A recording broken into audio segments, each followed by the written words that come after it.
Welcome back to Hook and Ladder Distillery here in downtown Kingsport. Once again, joined by Drew Draper. And Drew, we're here in the nerve center of the whole operation here. This is where everything gets started before it gets bottled and sold to the public. Yep. Talk to us. The first thing here is the mash barrel. This is where everything kind of gets kicked off, isn't it? Yeah, this is where we start. What we do is we actually take and put water in this container, and then we heat it up till it gets to like 150 degrees. And then we'll add our grains and enzymes to it, and we'll cook it for a couple hours. Normally it gets up to close to 180 degrees by the time we're done with it. It gets it nice and soft and releases the starches and everything, you know.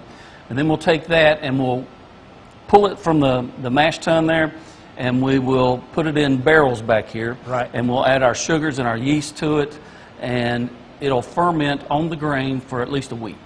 At least a week. At least a week. And then when that's done, we take and we separate the grain from the mash. Right. Okay? The way our still is set up, we don't want the grain going in it because it'll scorch. Right. And nobody likes scorched Nobody liquor. wants that scorched flavor, no. yes. No. So that's what we do with this. And like I said, when we separate it, we put the liquid in those two big, large totes back there. So when that tote gets full, that's when it's time to take it to the still. Right. Okay. And once we're going to go up to the still area here in a little while, but you also, right here beside us, this is your bottling area. This is where all the finished product gets put in the bottle for sale. Yes.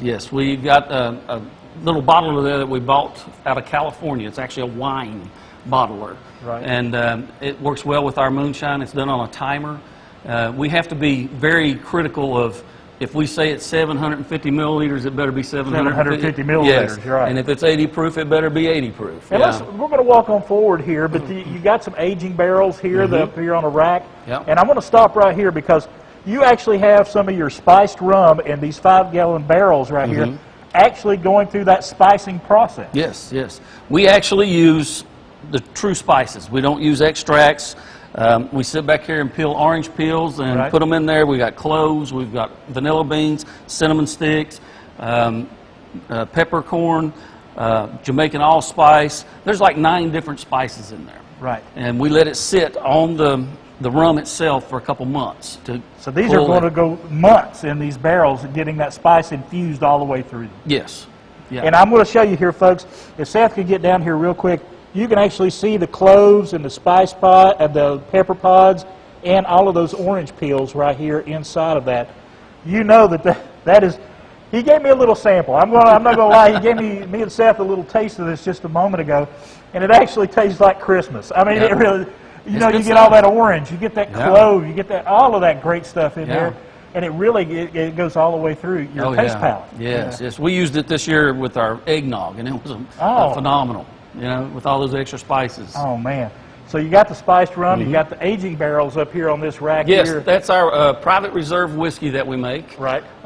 When we're done with these barrels for the whiskey, that's when we pour the rum in them. Okay? So this rum back here has already been in a barrel, and it's getting spiced. Right. And right now, this has whiskey in it. These are new white oak, medium charred barrels that we get. And they're 5 gallons each, and we do not do any blending here. So it's small batch, single barrel every time.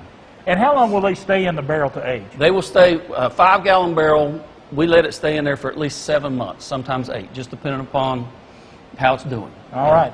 And of course, right over here, this is where everything happens as far as getting the product to where it is alcohol. And that is the stills. And you got 2 of them here. We've got 2 of them. We have our main thumper still right up front here. Everything goes through it first. Okay? The moonshines ran one time, the whiskeys ran one time, and then the other 2 products, the vodka and the spiced rum, when it's done through here, we put it in this second still back here. That's called a reflux column. And it distills the product 6 more times to get it up to 190 proof. Oh, man. To be a rum or a vodka, by law, it has to be 190 proof and considered a neutral grain spirit.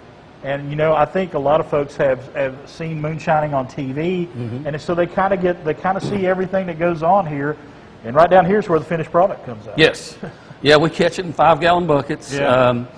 Normally, when we run the still, we get about 35 usable gallons a day, right? And we always pull 10 more for the tails for the next batch.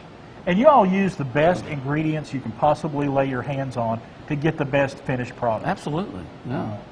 All right, Drew, we're going to come back Okay. and talk some more about that finished product coming up here a little later in the show. It is the Hook and Ladder. I mean, Hook and Ladder Distillery right here in downtown Kingsport. They got the stills going. They got some great product. They're right here on Broad Street in downtown Kingsport. We'll be back here with more in just a little while.